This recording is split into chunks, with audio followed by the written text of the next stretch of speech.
what's Clive's big challenge going to be going to 3 to 4? Going to 3 and to 4. It's well, I don't know if you guys heard, but now every detective in New Seattle has to work with the zombie. So all of his accolades that he accumulated over the last 3 years now has an asterisk next to it, you know, because all the other detectives are just like, we knew it couldn't have just been you. We knew it. So Liv and Clive has some competition on their hands, and I think one of the biggest things is also him working with Dale, his relationship with her, and being in a relationship with someone who's a zombie, and trying to, you know, find, I guess, created. I got you. And also trying to figure out how to navigate intimacy and affection in a non-physical way. I'm excited to see what that is, how that's going to play out. What about that fellow detective that was looking into your past? Kavanaugh, he gets a zombie too, I bet. So that's going to happen too? Okay. Well, I don't know if it's going to happen, but I'm like, I bet Kavanaugh gets a zombie too, and Kavanaugh is just like, I knew it. And so I'm sure there's going to be a little bit of competition here and there in the police department, which I think it's an opportunity for some fun comedy and some fun back and forth. All right.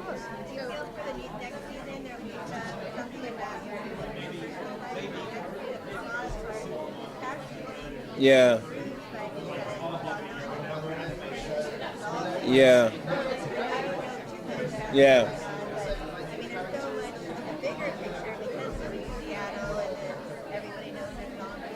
Yeah. You know, I don't know if that's going to happen, but I know that because the world opened up, it presents an opportunity for that. I know in going into season 3, I had no idea that Clive, knowing about Liv being a zombie, was going to open up his past and open up the fact that, you know, he had a chance at love, he had a chance at having a family, and it was lost, and also that he's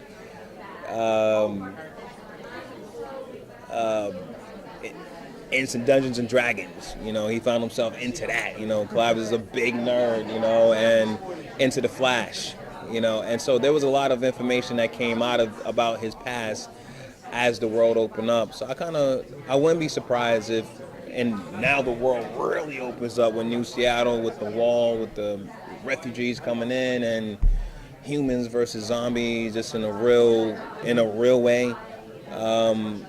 I think that direction does open up that opportunity. I hope so.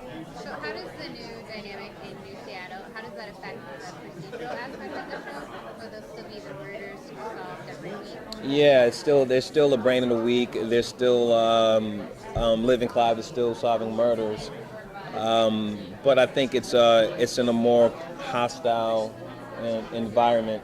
I think it becomes a little bit more difficult to kind of peg who's the killer. You know, was this person killed by a human? Was this person killed by a zombie? And they can only investigate human deaths, obviously, because eating zombie brains is not going to give you any memories. Not that I believe. I don't think so. But there'll still be a case of the week, and there'll still be a brain of the week. So that part of the show hasn't changed. Yeah. There's a point in the series when there's a point in the series when Liv was about to I'm going to take this thing, I'm going to become human and get human again. You know, and then your character's like, oh, can you wait until I become the captain or whatever it was? Oh yeah. So does your character really want her to, you know, be human or zombie? I'm like, deep down, what does he want for her? He was excited for her to become human. It's what she wanted to do. It's what she wanted to be, and also you lose your partner. Yeah, but you know what? I think he got to the point where he goes, I'm willing to do this on my own. We could still, and I think he probably still was willing to work with her because Liv provided help on some of the cases, even without any visions, without having any visions. It was just, their back and forth, and also with her wits, and also Clive also solved some cases this season without any visions as well. But I think ultimately it was about her being happy and her getting what she wants, and the fact that he can sit there and he had an option to become a zombie when the zombies were attacking that parking booth and stuff, and he made a decision. No, I'll die first. Let me die as a human first, before I turn into a zombie. So I don't think he would want to take that opportunity away from her. Yeah. Gotta take it in wrestling. Okay. Thank you guys. Thank you. Appreciate it.